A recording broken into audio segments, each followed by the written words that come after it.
Cafés A&S te ofrece este espacio. Cafés A&S, tazas de emociones.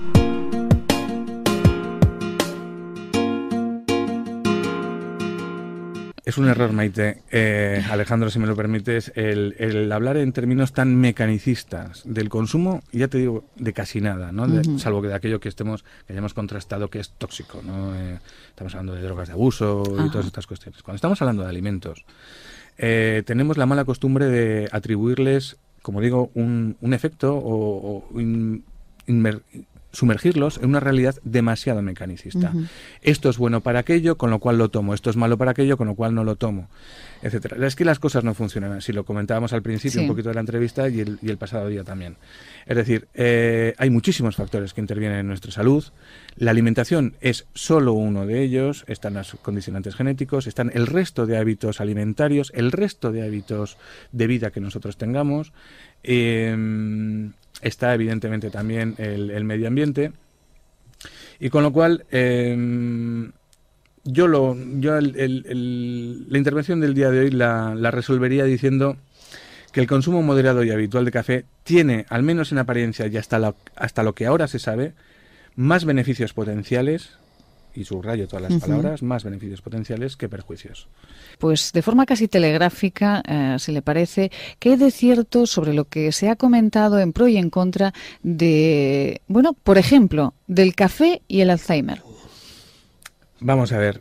Los estudios preliminares que se han realizado tanto actualmente en humanos y en animales muestran cierta acción protectora del consumo de café sobre la enfermedad del Alzheimer.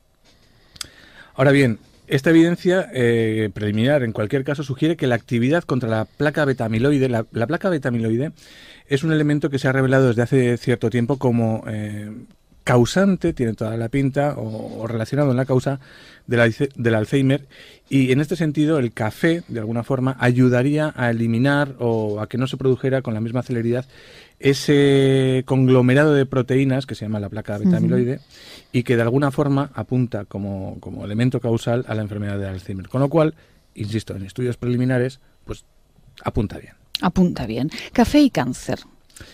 Aquí hay varias vertientes, ¿no? En algunos tipos, claro, es que cáncer hay muchos, ¿no? Entonces tendríamos que distinguir sobre todo sobre qué hay evidencia y sobre qué no hay evidencia. Y en este caso, el consumo de café se asocia a un menor riesgo de algunos tipos de cánceres. Por ejemplo, el de endometrio, el de próstata, cuando este cáncer de próstata es el que se denomina agresivo, y el de mama, aquel que se denomina estrógeno negativos. Pero hay otros en los que no hay una mayor relación entre la protección que pueda realizar el consumo de café y el cáncer, como es, por ejemplo, en el caso del cáncer de esófago. En este sentido, son las sustancias antioxidantes y las antiinflamatorias las que de algún modo parece que se revelan, podrían estar detrás de esa posible actividad anticancerígena. La relación, Juan, entre el café y la diabetes. Aquí también hay doble vertiente. En un primer momento, en el momento inicial, todo apunta que el consumo inmediato del cáncer podría de alguna forma promover, ojo, el diabetes, ¿no? La diabetes, perdón. Pero, sin embargo, estos efectos, como insisto, son puntuales, ya que el uso habitual y el uso moderado del café se asocia con un menor riesgo de diabetes. Aquellas personas que tienen un uso moderado del consumo de café parece que tienen menor incidencia de la diabetes. Y que además, cuando estas ingestas son continuadas y altas, ya no moderadas, sino de incluso a 3 a 6 tazas al día, parece que tiene un mayor efecto protector que cuando es moderado.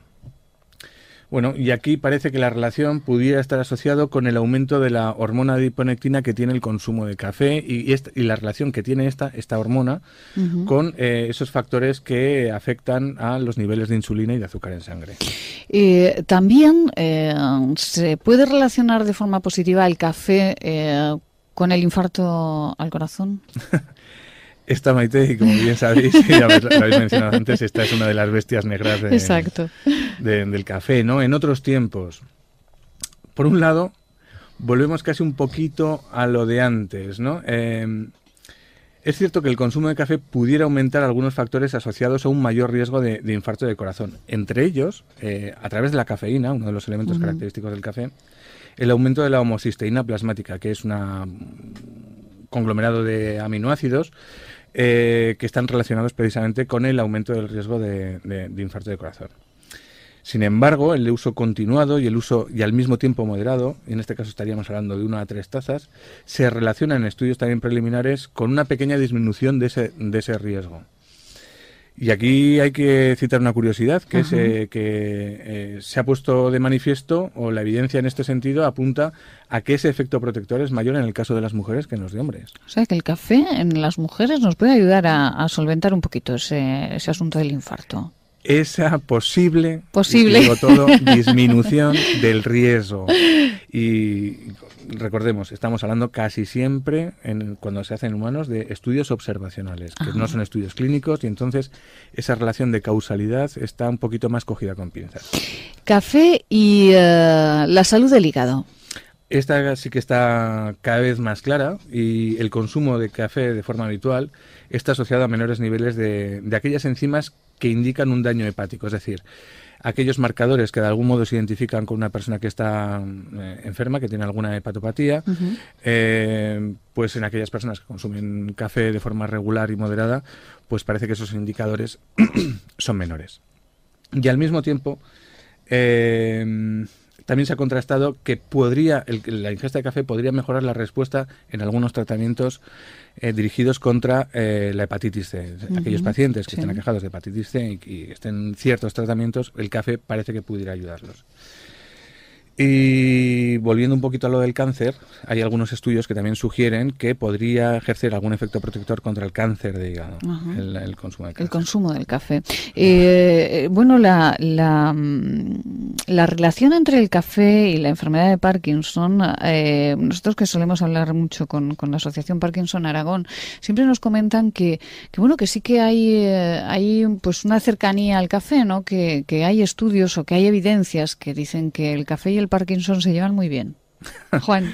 Bueno, se lleva muy bien en sentido inverso, es decir, mientras uno crece, el otro decrece, afortunadamente. Es decir, hay algunos estudios, como decías, que muestran una disminución moderada, siempre hay que decirlo, del riesgo.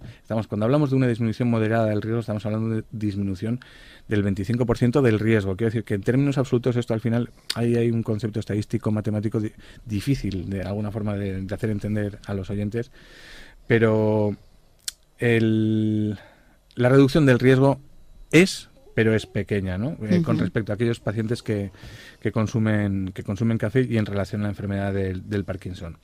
Y aquí otra casualidad, otra curiosidad más bien, y en sentido contrario a lo que hablábamos antes con respecto a la reducción del riesgo del infarto cardíaco. En este caso, esa reducción del riesgo parece ser más beneficiosa en el caso del sexo masculino. De los hombres que en el caso que en el de las mujeres. Café y derrame cerebral. Esto también es otro... También tiene esa doble vertiente, ¿no? Tiene su lado positivo y su lado negativo.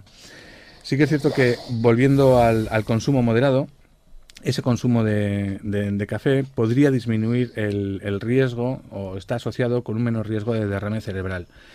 Pero, y ojo, esto es importante, el hecho en sí de que ocurra un accidente cerebrovascular podría aumentar inmediatamente después de la ingesta, especialmente en consumidores frecuentes. Es decir, tenemos un incremento del riesgo durante su propia ingesta y un efecto, vamos a llamarle protector, pues cuando el consumidor es moderado.